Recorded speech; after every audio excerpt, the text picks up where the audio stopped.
আমরা সকলেই কম বেশি জানি এবং জিজ্ঞেস করলে সবাই এটা স্বীকার করি এবং অত্যন্ত দৃঢ়তার সাথে দাবি করি। সেটা হলো যে ঈমানের জন্য, আমরা তো সবাই মুমিন, ঈমানের জন্য আল্লাহ এবং আল্লাহ রসুলের মুহাব্বত প্রত্যেকটা মুমিনের দিলের মধ্যে সর্বাধিক পোষণ করা, সর্বাধিক ধারণ করা এবং সেই মুহাব্বতের বহির্প্রকাশ একজন মুমিনের জীবনের প্রতিটা ক্ষেত্রে তার বহির্প্রকাশ ঘটা, এটা ঈমানের জন্য অপরিহার্য বিষয়। এই ক্ষেত্রে আমরা সবাই দাবি করি দৃঢ়তার সাথে আমাদের প্রত্যেকের মধ্যে, প্রত্যেকের দিলের মধ্যে আল্লাহ এবং আল্লাহ রসুলের মুহাব্বত আমরা সবাই নিজেদের দিলের মধ্যে পোষণ করি, এই কথা আমরা দাবি করি। তবে অনেক ক্ষেত্রে আমাদের এই দাবির সাথে অসঙ্গতিপূর্ণ অনেক কার্যক্রম, অনেক কর্মকাণ্ড, অনেক বক্তব্য, অনেক চিন্তা চেতনা আমাদের থেকে প্রকাশ পায়। এটা আমাদের শুধরানো দরকার। এটা কোরআনে কারীম আল্লাহ রাব্বুল আলামিন ইরশাদ করেছেন, ওয়াল্লাযীনা আমানু আশাদ্দু হুব্বাল লিল্লাহ, যে যারা ঈমানদার তাদের দিলের মধ্যে আল্লাহ এবং আল্লাহ রসুলের মুহাব্বত এটা সর্বাধিক মজবুতভাবে প্রতিষ্ঠিত থাকে। আল্লাহ রসুল হাদিসে পাকের মধ্যে ইরশাদ করেছেন, লা ইউমিনু আহাদুকুম হাত্তা আকুনা আহাব্বা ইলাইহি মিন ওয়ালিদিহি ওয়া ওয়ালাদিহি ওয়ান নাসি আজমাইন। আল্লাহ রসুল ঘোষণা করেছেন যে তোমরা ততক্ষণ পর্যন্ত পরিপূর্ণ মুমিন হিসাবে স্বীকৃতি পাবে না যতক্ষণ পর্যন্ত তোমাদের দিলের মধ্যে আমি আল্লাহ রসুলের মুহাব্বত তোমাদের পিতামাতা, তোমাদের সন্তান সন্ততি এবং দুনিয়ার সমস্ত মানুষের চাইতে, সব কিছুর চাইতে আমি আল্লাহ রসুলের মুহাব্বত তোমাদের দিলের মধ্যে সর্বাধিক না থাকবে।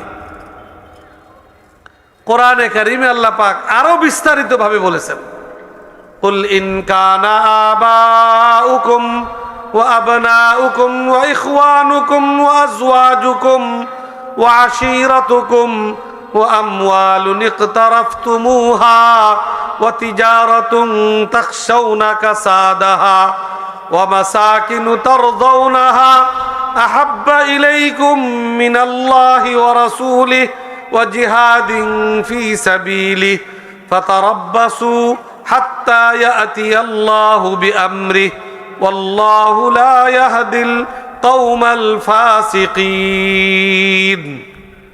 আল্লাহ পাক বলেছেন স্পষ্টভাবে, খুব বিস্তারিতভাবে আল্লাহ পাক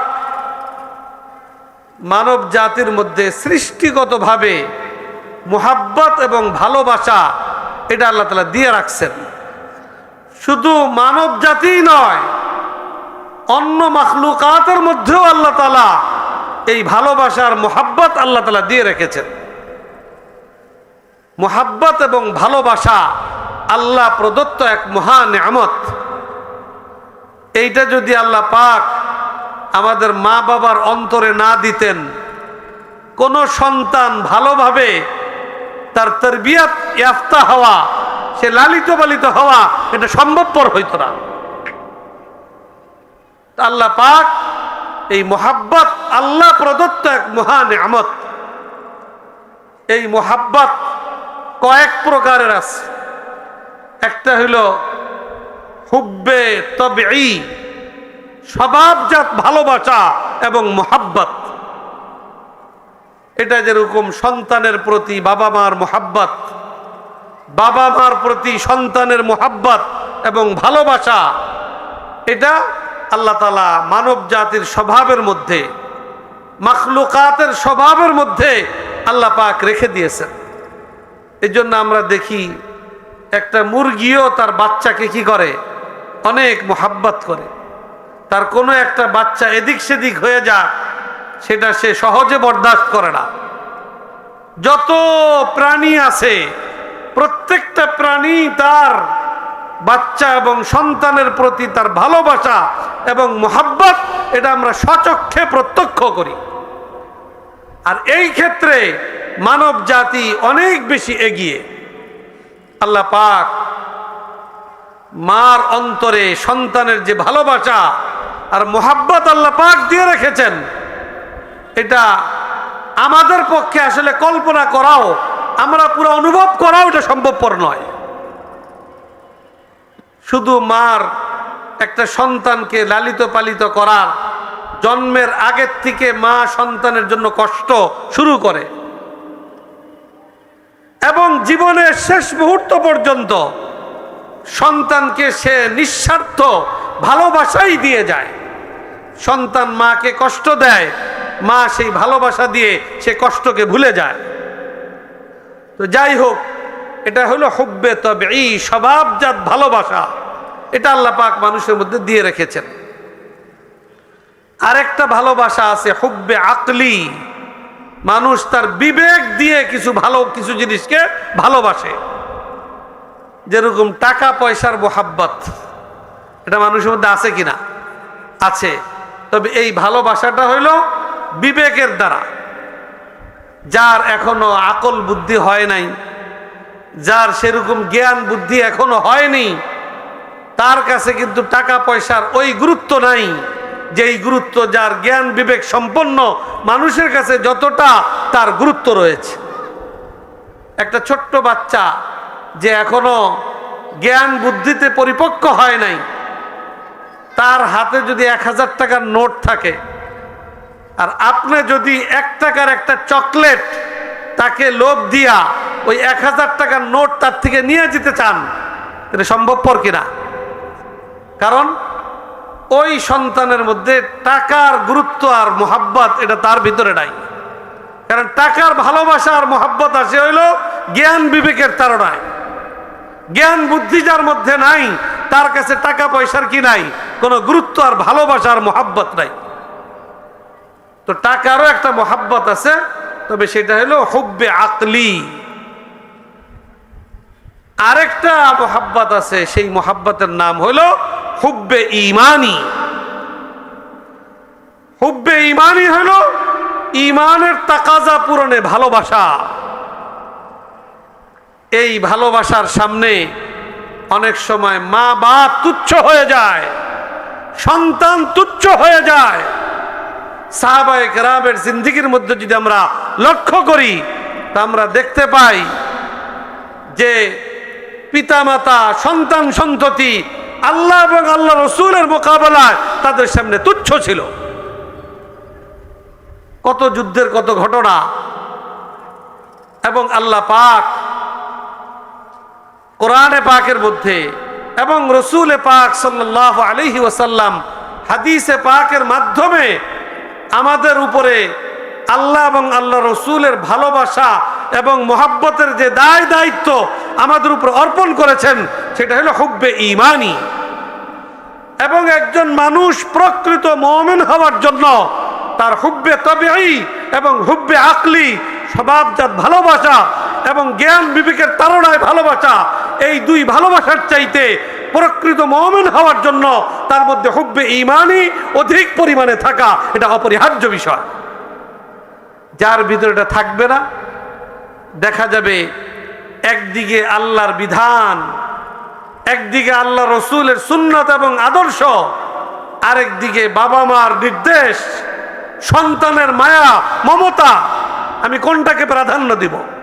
যার ভিতরে প্রকৃত ঈমান আছে, সে আল্লাহর নির্দেশনা, আল্লাহ রসুলের আদর্শকে, পিতা মাতা, সন্তান সন্ততি সব কিছুর মোকাবেলায় সে আল্লাহর নির্দেশনাকে, আল্লাহ রসুলের আদর্শ তার কাছে প্রাধান্য পাবে। সাহাবায়ে কেরাম যার নমুনা পেশ করে গেছেন। সাহাবীদের মধ্যে একজন বিশিষ্ট সাহাবী ছিলেন হযরত যায়েদ ইবনে দাসিনা রাদিয়াল্লাহু তাআলা আনহু। উনি বদরি সাহাবী, বদর যুদ্ধে মুজাহিদিনদের মধ্যে তিনিও ছিলেন। আমরা জানি বদর যুদ্ধের ইতিহাস, যে বদর যুদ্ধে আল্লাহ পাক নিরস্ত্র 313 মুসলমানদের বাহিনীকে, অস্ত্র শস্ত্রে সজ্জিত হাজার সংখ্যার কাফের মুশরিক বাহিনীর মোকাবেলায় আল্লাহ রাব্বুল আলামিন ব্যাপক সফলতা এবং বিজয় আল্লাহ তাআলা দান করেছিলেন। কোরআনে পাকে আল্লাহ তাআলা বলেছেন, ওয়ালাকাদ নাসারাকুমুল্লাহু বিবাদরিন ওয়া আনতুম আদিল্লাহ। হে ঈমানদারেরা, মুমিন দুর্বল না সবল এটা দেখার বিষয় নয়। মুমিন ঈমানি তাকাজা নিয়ে তার দায়িত্ব পালনে অগ্রসর হচ্ছে কিনা এটা হলো মূল বিবেচ্য বিষয়। যদি মুমিনের মধ্যে ঈমানি তাকাজা পরিপূর্ণরূপে থাকে তা আল্লাহ পাক তাকে সর্বক্ষেত্রে সংখ্যায় কম হোক আর বেশি হোক, আসবাবের দিক থেকে তারা দুর্বল হোক আর সবল হোক, আল্লাহ রাব্বুল আলামিন বিজয়কে তাদেরই পদচুম্বন করতে আল্লাহ তাআলা ব্যবস্থা করে দেন। তো যাই হোক, যেটা বলতেছিলাম, হযরত যায়েদ ইবনে দাসিনা রাদিয়াল্লাহু তাআলা আনহু বদর যুদ্ধের একজন মুজাহিদ ছিলেন। তার হাতেও মক্কার কুরাইশদের কেউ, মক্কার মুশরিকদের কেউ নিহত হয়েছে। পরবর্তীতে যাদের কোনো নিকটজন বদর যুদ্ধে যায়েদ ইবনে দাসিনা রাদিয়াল্লাহু তাআলা আনহুর হাতে নিহত হয়েছে, এরকম লোকদের হাতে ওই যায়েদ ইবনে দাসিনা রাদিয়াল্লাহু তাআলা আনহু যে কোনোভাবে বন্দী হয়ে গেছেন। বন্দী হইলে ওনাকে মক্কায় নিয়ে আসছেন। আইনা ওনারা পরিকল্পনা গ্রহণ করতেছেন যে হযরত যায়েদ ইবনে দাসিনা রাদিয়াল্লাহু তাআলা আনহু থেকে তাদের নিকটজনের হত্যার প্রতিশোধ গ্রহণ করবে হত্যার মাধ্যমে। তো তারা একটু পরীক্ষা করতে চাইল। মক্কার কাফের মুশরিকরা তারা শুনছে যে সাহাবায়ে কেরাম আল্লাহ রসুলকে তাদের নিজেদের জীবনের চাইতে বেশি ভালোবাসে, এটা তো তারা শুনছে। এখন তারা এটাকে বাস্তবভাবে পরীক্ষা করার জন্য এটাকে একটা সুবর্ণ সুযোগ মনে করছে। তারা চিন্তা করলো যে দেখি আল্লাহ রসুলের সাহাবী আল্লাহ রসুলকে কতটা ভালোবাসে। তারা হযরত যায়েদ ইবনে দাসিনার কাছে প্রস্তাব পেশ করলো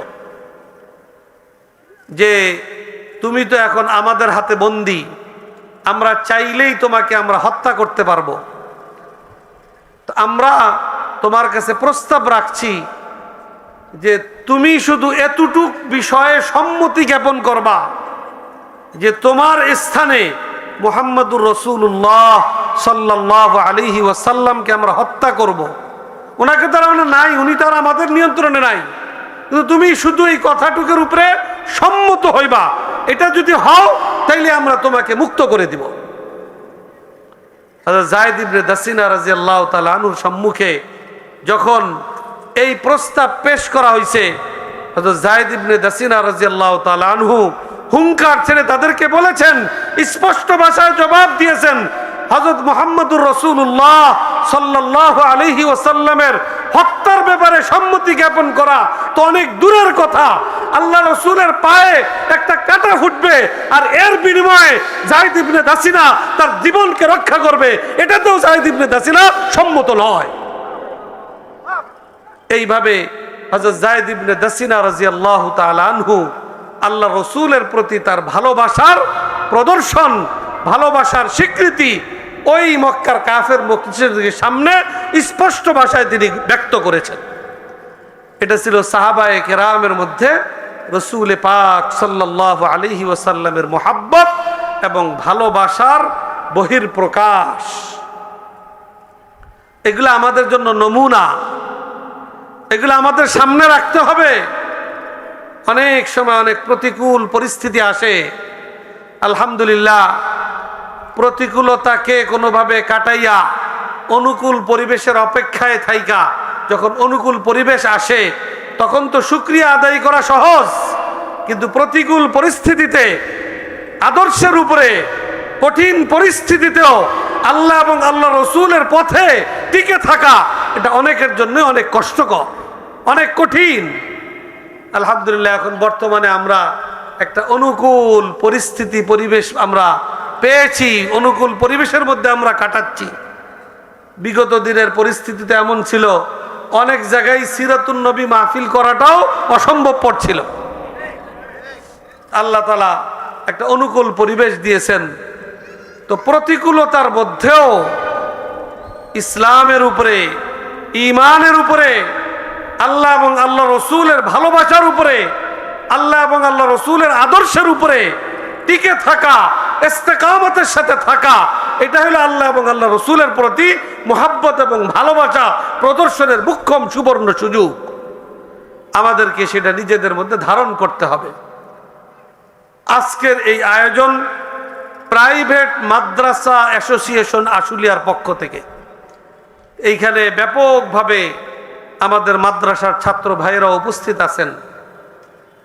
আমাদের এই ছাত্রদেরকে ছোট্ট বয়স থেকে তাদেরকে এই শিক্ষা দিতে হবে, এই উদ্দীপনা তাদের মধ্যে তৈরি করতে হবে।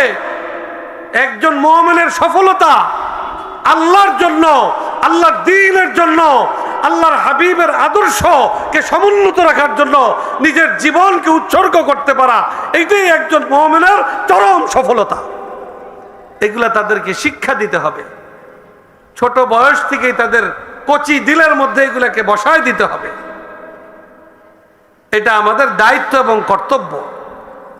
তাদেরকে প্রকৃত খাবিটি মুমিন হিসাবে, একজন প্রকৃত হাফেজে কোরআন, কোরআনের ধারক বাহক, আলেমে দ্বীন, ওয়ারিসে নবী হিসাবে তাদেরকে গড়ে তুলতে হবে। তাদের জিম্মাদারির ইহসাস আর অনুভূতি তারা ছোট্ট থেকেই যেন আস্তে আস্তে আস্তে আস্তে নিজেদের মধ্যে ধারণ করে, লালন করে তাদের এই ছাত্রত্ব এবং ছাত্র জীবন তারা সমাপ্ত করতে পারে। কখনো অনুকূল পরিবেশ আসবে, কখনো প্রতিকূল পরিবেশ আসবে। একজন মুমিনের জন্য অনুকূল পরিবেশ যেরকম তার জন্য সফল কামের একটা সহজ রাস্তা, প্রতিকূল পরিবেশে যে তার সফলতা আরো বেশি তার মধ্যে সে লক্ষ্য করতে পারে। এটা আমাদেরকে, আমাদের ছাত্রদেরকে সেভাবে গড়ে তুলতে হবে। আল্লাহ পাক আমাদেরকে সেই তৌফিক দান করুন। যাই হোক, আমি যেটা বলতেছিলাম যে আল্লাহ পাক মানব জাতির মধ্যে বিশেষ করে হুব্বে তবঈ স্বভাবজাত ভালোবাসা, হুব্বে আকলি জ্ঞান বিবেকের তাড়নায় ভালোবাসা, আর মুমিন হিসাবে ঈমানি ভালোবাসা, আল্লাহ পাক সবটারই যোগ্যতা আল্লাহ তাআলা আমাদেরকে দিয়েছেন এবং আমাদের উপরে দায়িত্ব অর্পণ করেছেন যে আমরা যেন হুব্বে ঈমানিকে, হুব্বে তবঈ স্বভাবজাত ভালোবাসা আর হুব্বে আকলি জ্ঞান বিবেকের তাড়নায় ভালোবাসার উপরে আমরা হুব্বে ঈমানিকে প্রাধান্য দিতে অভ্যস্ত হই। আমরা তার জন্য যেন সচেষ্ট হই। আল্লাহ এবং আল্লাহ রসুল আমাদেরকে সেই নির্দেশনা দিয়েছেন। সিরাতুন নবী সাল্লাল্লাহু আলাইহি ওয়াসাল্লাম মাহফিল থেকে এই জজবা, এই প্রেরণা, এই অনুভূতি এবং এই দৃঢ় সংকল্প আমাদের প্রত্যেকের দিলের মধ্যে ধারণ করা, এটা আমাদের জন্য অপরিহার্য এবং জরুরি বিষয়। আল্লাহ পাক আমাদেরকে সেই তৌফিক দান করুন। রসুল পাক সাল্লাল্লাহু আলাইহি ওয়াসাল্লামের সেই ভালোবাসা নিয়ে আল্লাহ রসুলের কিছু আদর্শের আলোচনা। কারণ রসুল পাক সাল্লাল্লাহু আলাইহি ওয়াসাল্লামকে তো আল্লাহ তাআলা আল্লাহ রসুলের আগমনের পর থেকে নিয়ে কিয়ামত পর্যন্তের জন্য মানুষের মধ্যে উত্তম আদর্শের সর্বোৎকৃষ্ট নমুনা হিসাবে আল্লাহ পাক দুনিয়াতে পাঠিয়েছেন।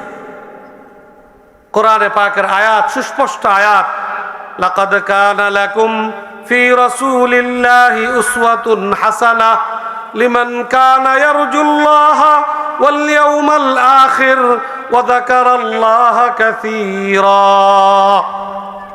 যারা আল্লাহতে বিশ্বাস করে, যারা আখিরাতকে বিশ্বাস করে, যারা আল্লাহকে ব্যাপকভাবে স্মরণ করে, আল্লাহ পাক তাদের সম্পর্কে বলতেছেন যে রসুল পাক সাল্লাল্লাহু আলাইহি ওয়াসাল্লামের জীবন আদর্শের মধ্যে তাদের জন্য রেখেছেন সর্বোত্তম নমুনা। আল্লাহ রসুলের আদর্শের ধারে কাছে অনুরূপ আদর্শ পৃথিবীর দ্বিতীয় কোনো ব্যক্তি ওই আদর্শের নমুনা হিসেবে পেশ হওয়া এটা সম্ভবপর নয়। কারণ রসুল পাক সাল্লাল্লাহু আলাইহি ওয়াসাল্লাম গড়ছেন কার হাতে, কার তরবিয়ত পেয়েছেন? আল্লাহ রসুল নিজেই ঘোষণা করেছেন, আল্লামানি রাব্বি ফাহসানা তালিমি ওয়া আদ্দাবানি রাব্বি ফাহসানা তাদিবি। রসুল পাক সাল্লাল্লাহু আলাইহি ওয়াসাল্লাম যা কিছু শিখেছেন, দুনিয়ার কোনো মানুষ তার শিক্ষক ছিল না, স্বয়ং রব্বে করিম তিনিই তার শিক্ষক হিসেবে দায়িত্ব পালন করেছেন।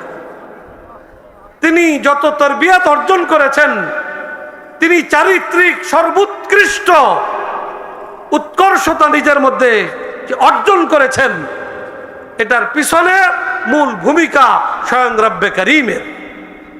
আল্লাহ রসুল নিজেই ঘোষণা করেছেন, আমাকে আদব শিখিয়েছেন আমার রব, এবং আমার আদব হলো সর্বোত্তম আদব। আল্লাহ রসুল নিজে আরো ঘোষণা করেছেন, বুইসতু লিউতাম্মিমা মাকারিমাল আখলাক, যে আমার প্রেরণ হয়েছে সর্বোত্তম আদর্শের পূর্ণাঙ্গতা দেওয়ার জন্যই আল্লাহ পাক আমাকে দুনিয়াতে পাঠিয়েছেন। অতএব আল্লাহ রসুলের নমুনা আমাদের জিন্দিগির প্রতিটা পরতে পরতে, প্রতিটা কদমে কদমে, প্রতিটা অধ্যায়ে, প্রতিটা ক্ষেত্রে আমাদেরকে তালাশ করতে হবে, এবং আমার জীবনকে আল্লাহ রসুলের জীবন আদর্শের সাথে আমাকে মিলাতে হবে। আল্লাহ রসুলের জীবন আদর্শের নমুনার সাথে আমার জিন্দিগির যেই অধ্যায় মিলবে, আমার সেই জিন্দিগি পরিপূর্ণ সার্থক এবং সফল। আর যদি আল্লাহ রসুলের আদর্শের নমুনার সাথে আমার জিন্দিগি না মিলে, তাহলে আমার জিন্দিগি ব্যর্থ। এটা আমাদেরকে, আমাদের ছাত্রদেরকে একেবারে ছোট থেকে তাদেরকে শিখাইতে হবে। প্রতিটা কাজ নবী করিম সাল্লাল্লাহু আলাইহি ওয়াসাল্লামের সুন্নত তরিকা মতো করার গুরুত্ব, এবং এটা সর্বাধিক সফলতার পথ, এটা প্রত্যেকটা ছাত্রর একেবারে ছোট্ট বয়স থেকে তার দিল দিমাগের মধ্যে, তার চিন্তা চেতনার মধ্যে ঢুকায় দেওয়া যে শিক্ষক হিসাবে আমাদের দায়িত্ব এবং কর্তব্য। সাহাবায়ে কেরামের কাছে আল্লাহ রসুলের ছোট থেকে ছোট বিষয়টাও অনেক বেশি গুরুত্বপূর্ণ ছিল। বিশিষ্ট সাহাবী হযরত আব্দুল্লাহ ইবনে মাসউদ রাদিয়াল্লাহু তাআলা আনহু, সবাই আমাদের মধ্যে আব্দুল্লাহ ইবনে মাসউদ রাদিয়াল্লাহু তাআলা আলোচনা চর্চা অনেক বেশি, কারণ ফিকহে হানাফির যে সকল সাহাবায়ে কেরামের হাদিসের উপরে বেশি বুনিয়াদ, তার মধ্যে অন্যতম হইল হযরত আব্দুল্লাহ ইবনে মাসউদ রাদিয়াল্লাহু তাআলা আনহু। আল্লাহ রসুলের কথা, আল্লাহ রসুলের নির্দেশনা তাদের কাছে কতটা গুরুত্বপূর্ণ ছিল। এক জুমায় আল্লাহ রসুল মসজিদে খুতবা দিচ্ছেন, সাহাবায়ে কেরাম মুসল্লি হিসাবে সামনে সমবেত। তো মানুষের স্বভাব হইল যে কিছু মানুষ মাহফিলের শেষে কাতারবন্দি হয়ে দাঁড়িয়ে থাকা, এটা মানুষের একটা স্বভাব। তো আল্লাহ রসুলের ওই খুতবা চলাকালীন সময়ও কিছু সাহাবী আইসা মসজিদের পিছনে আইসা দাঁড়ায় আছেন।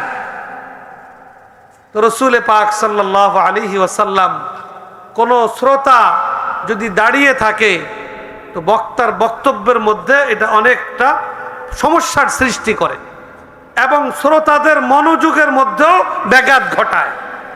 এই জন্য আল্লাহ রসুল এক পর্যায়ে তাদেরকে লক্ষ্য করে বললেন যে তোমরা বসো। হযরত আব্দুল্লাহ ইবনে মাসউদ রাদিয়াল্লাহু তাআলা আনহু তখনও মসজিদে আইসা পৌঁছতে পারেন নাই, তিনি পথে ছিলেন, আসতেছিলেন। বাকি তিনি পথে যতটুকু অগ্রসর হয়েছেন, এমন জায়গায় পৌঁছছেন যে আল্লাহ রসুল যে ওই মসজিদের পিছনে দাঁড়ানো সাহাবায়ে কেরামকে লক্ষ্য করে বলছেন যে তোমরা বসো, এই কথাটা আব্দুল্লাহ ইবনে মাসউদের কানেও পৌঁছছে। তখন ওনার কাছে আল্লাহ রসুলের এই কথা পৌঁছছে যে বসো, উনি আর এক কদম অগ্রসর না হইয়া রাস্তার ওই জায়গায় তিনি বসে পড়েছেন। নামাজের পরে আল্লাহ রসুলের সাথে মুলাকাত হয়েছে। আল্লাহ রসুল লক্ষ্য করছেন যে আব্দুল্লাহ ইবনে মাসউদ রাস্তার মাঝখানে বসে গেছে। আল্লাহ রসুল তাকে জিজ্ঞেস করতেছেন, হে আব্দুল্লাহ ইবনে মাসউদ, আমি তো মসজিদের কিনারে যারা দাঁড়িয়ে ছিল তাদেরকে বসার কথা বলেছি, তুমি রাস্তায় আসতেছিলা, তুমি সেখানে বসে গেলা কেন?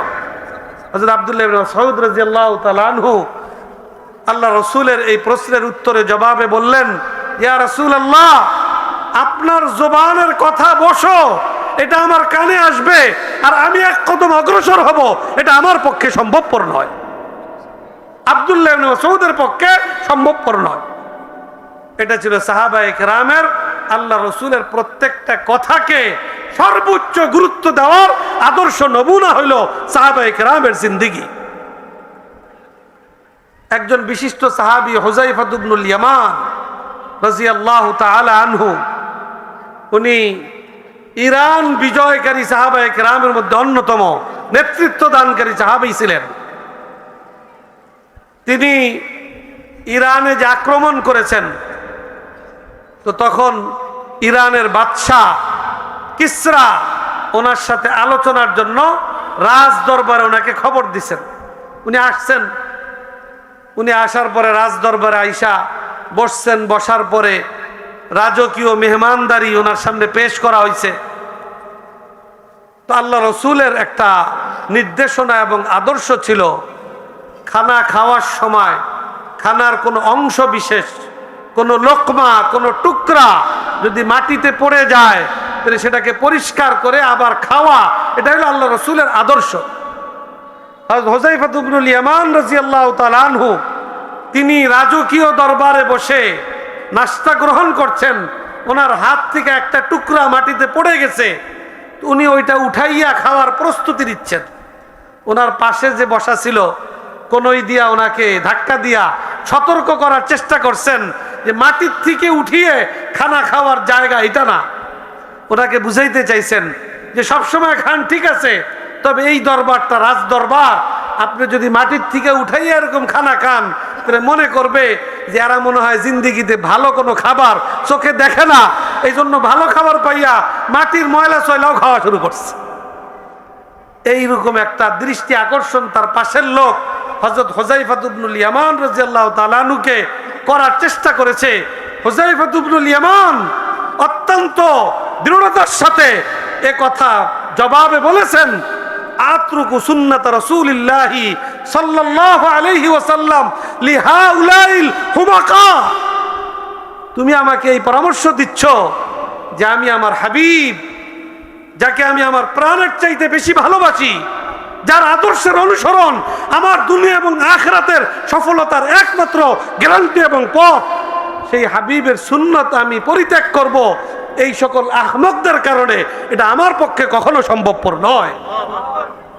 এটা ছিল সাহাবায়ে কেরাম রাসূল পাক সাল্লাল্লাহু আলাইহি ওয়াসাল্লামের ছোট বড় প্রত্যেকটা কথা, তার প্রত্যেকটা আদর্শকে নিজেদের জীবনে সর্বোচ্চ গুরুত্ব দিয়ে ধারণ করা, এটা ছিল সাহাবায়ে কেরামের জিন্দেগীর বিশেষ বৈশিষ্ট্য। আমরা ছাত্র গড়ার জিম্মাদারি নিয়ে মাদ্রাসায় বসেছি। আমরা এখানে শতাধিক মাদ্রাসার জিম্মাদার আছি। সেই শতাধিক মাদ্রাসার শত শত তালেবে ইলম এবং ছাত্র ভাইয়েরা এখানে আছে। আমাদেরকে এই জজবা নিজেদের মধ্যে ধারণ করতে হবে যে আমরা কোন শিক্ষা দেওয়ার জন্য আমরা এই মাদ্রাসা শিক্ষা প্রতিষ্ঠান গড়ে তুলছি। আমরা কি আল্লাহ রসুলের রেখে যাওয়া সেই শিক্ষা ব্যবস্থা, আল্লাহ রসুলের আনত আল্লাহর পক্ষ থেকে ওয়াহির শিক্ষা ব্যবস্থা, সেই শিক্ষাকে সমাজে মজবুতভাবে এগিয়ে নিতে চাই, না আমরা এই সমাজের অনইসলামিক শিক্ষা দ্বারা প্রভাবিত আমাদের ছাত্র গড়তে চাই? এটা আমাদের সিদ্ধান্ত নেওয়ার বিষয়। আমাদেরকে অত্যন্ত দৃঢ়তার সাথে বুঝে শুনে এক নম্বরে নিজেদেরকে আল্লাহ রসুলের আদর্শ, আল্লাহ রসুলের তালিমাত, আল্লাহ রসুলের হেদায়াত, আল্লাহ রসুলের নির্দেশনা, আল্লাহ রসুলের ছোট বড় প্রত্যেকটা আদর্শ এক নম্বরে নিজেদের জীবনে ধারণ করতে হবে। আর প্রত্যেকটা শিক্ষক আল্লাহ রসুলের আদর্শে আদর্শবান হইয়া আমাদের ছাত্রদের সামনে নমুনা হিসাবে পেশ হইতে হবে। তাইলে সেই মাদ্রাসা হবে প্রকৃত আল্লাহ রসুলের আদর্শে আদর্শবান মাদ্রাসা। এই সাথে আমি আরেকটা কথা, এই প্রাইভেট মাদ্রাসা অ্যাসোসিয়েশন এই দিকে লক্ষ্য করা একটু ওই মাদ্রাসার জিম্মাদারদেরকে দৃষ্টি আকর্ষণ করব যে এই মাদ্রাসার শিক্ষার মূল বিষয়বস্তু কোরআন এবং সুন্নাহ। কোরআন সুন্নাহর শিক্ষা, এটা যেন কোনো ধরনের ব্যবসায়িক মনোভাব নিয়ে পরিচালনা না করা হয়। এইটা এই শিক্ষা প্রতিষ্ঠান সংশ্লিষ্ট দায়িত্বশীলদের অন্যতম জিম্মাদারি এবং কর্তব্য। এই কর্তব্যের ক্ষেত্রে যেন আমাদের মধ্যে কোনো ব্যতিক্রম না হয়। আমরা অনেক বড় জিম্মাদারি নিয়ে বসেছি। আল্লাহ রসুল উম্মতের সামনে নিজের যে কয়টি পরিচয় তুলে ধরেছেন অত্যন্ত গুরুত্বের সাথে, তার মধ্যে অন্যতম পরিচয় হলো বুইস্তু মুআল্লিমা, আমি উম্মতের শিক্ষক রূপে প্রেরিত হয়েছি। আমরা এই শিক্ষা প্রতিষ্ঠান আল্লাহ রসুলের দেওয়া সেই শিক্ষা ব্যবস্থার শিক্ষা প্রতিষ্ঠান গড়ে তোলার মাধ্যমে আমরাও কিন্তু সেই মানসাবে নিজেদেরকে বসিয়েছি। অতএব আল্লাহ রসুলের তালিমাতের সাথে, তার চিন্তা চেতনার সাথে, তার আদর্শের সাথে আমাদের জন্য সামঞ্জস্য থাকে, আমাদের জন্য মিল থাকে, সেখানে যেন অমিল দেখা না যায়, এটা আমাদের নিজেদের মধ্যে খুব মজবুতভাবে ধারণ করা, এটা আমাদের পথ চলা কামিয়াবির জন্য, আমাদের প্রকৃত সফলতার জন্য এটা পূর্ব শর্ত। অতএব আমি আলহামদুলিল্লাহ এখানে অনেক ওলামায়ে কেরাম চলে আসছেন। আমি আমার আলোচনার দীর্ঘায়ু না করে আমি আলোচনা যা করলাম সেটা সারাংশ আপনাদের সামনে পেশ করে আমার কথা শেষ করব। এক নম্বর কথা বলেছি, আল্লাহ পাক অনেক বড় এক নেয়ামত, মুহাব্বত, ভালোবাসা আল্লাহ পাক আমাদেরকে দিয়েছেন এবং সেই ভালোবাসার সর্বোচ্চ পর্যায়টা আল্লাহ এবং আল্লাহ রসুলের জন্য নিবেদিত করবার দায়িত্ব আমাদের উপর অর্পণ করেছেন। আমরা যেন জীবনের প্রতিটা ক্ষেত্রে, প্রতিটা পর্বে, প্রতিটা কদমে, প্রতিটা শ্বাসে শ্বাসে আল্লাহ এবং আল্লাহ রসুলের প্রতি সেই ভালোবাসা প্রদর্শনে আমরা যেন পিছপা না হই, আমরা যেন এগিয়ে যেতে পারি, আমাদের ছাত্রদেরকেও যেন সেই শিক্ষা দিয়েই তাদেরকে গড়ে তুলতে পারি, এটা আমাদের এক নম্বর কর্তব্য। দুই নম্বর, আল্লাহ রসুলের পুরা জিন্দিগিটা আমাদের জন্য নমুনা। আমরা এই মাদ্রাসা প্রতিষ্ঠার মাধ্যমে আল্লাহ রসুলের সেই দেওয়া শিক্ষা এবং আদর্শ শিখানোর জন্যই আমরা প্রতিষ্ঠান গড়ে তুলেছি। অতএব আল্লাহ রসুলের ছোট বড় প্রত্যেকটা হেদায়াত, প্রত্যেকটা আদর্শ এবং তালিম, এটা যেন আমাদের কাছে গুরুত্বপূর্ণ বিবেচিত হয়। দুনিয়ার এই সামাজিকতা রক্ষা করতে গিয়ে, দুনিয়ার মানুষের মন জয় করতে গিয়ে আমরা যেন আল্লাহ রসুলের দিলের মধ্যে আঘাত না দেই, আল্লাহ রসুলের আদর্শ আমাদের কাছে যেন ছোট হিসাবে বিবেচিত না হয়, এটা আমরা অত্যন্ত গুরুত্বের সাথে নিজেদের জীবনের প্রতিটা পর্বে, অনুকূল আর প্রতিকূল সর্ব অবস্থায় আমরা যেন আল্লাহ রসুলের আদর্শকে সর্বোচ্চ গুরুত্ব দেওয়ার একটা তাকিদ আমরা নিজেরা অনুভব করি, আমাদের ছাত্রদের দিলের মধ্যে সেটাকে বসায় দিতে পারি, এটা হবে আমাদের জীবনের বড় সার্থকতা। আর তিন নম্বর কথা বলছি, কোরআন সুন্নাহর তালিম এটা কোনো ব্যবসায়িক পণ্য নয়, এটা করতে হবে আল্লাহর সন্তুষ্টির জন্য, সমাজ বিনির্মাণের সুদূর প্রসারী চিন্তা এবং পরিকল্পনা নিয়েই আমাদেরকে শিক্ষা প্রতিষ্ঠান গড়ে তুলতে হবে। ব্যবসায়িক কোনো মনোভাব আমাদের দিলের মধ্যে যেন, দিলের কোনায় যেন স্থান না পায়, এই বিষয়টা আমাদেরকে বিশেষভাবে লক্ষ্য রাখতে হবে। এই তিনটা কথা আমার আলোচনার মূল সারাংশ। আমি এই তিনটা বিষয় আপনাদের সকলের দৃষ্টি আকর্ষণ করে আমার আলোচনা এখানে শেষ করছি। আমি আগামী দিনে এই প্রাইভেট মাদ্রাসা অ্যাসোসিয়েশন আশুলিয়া এবং এর অধীন প্রত্যেকটা মাদ্রাসা বা প্রতিষ্ঠান এর উন্নতি, অগ্রগতি, সাফল্য কামনা করে আমার আলোচনা এখানে শেষ করছি। ওয়া আখিরু দাওয়ানা আনিল হামদুলিল্লাহি রাব্বিল আলামিন।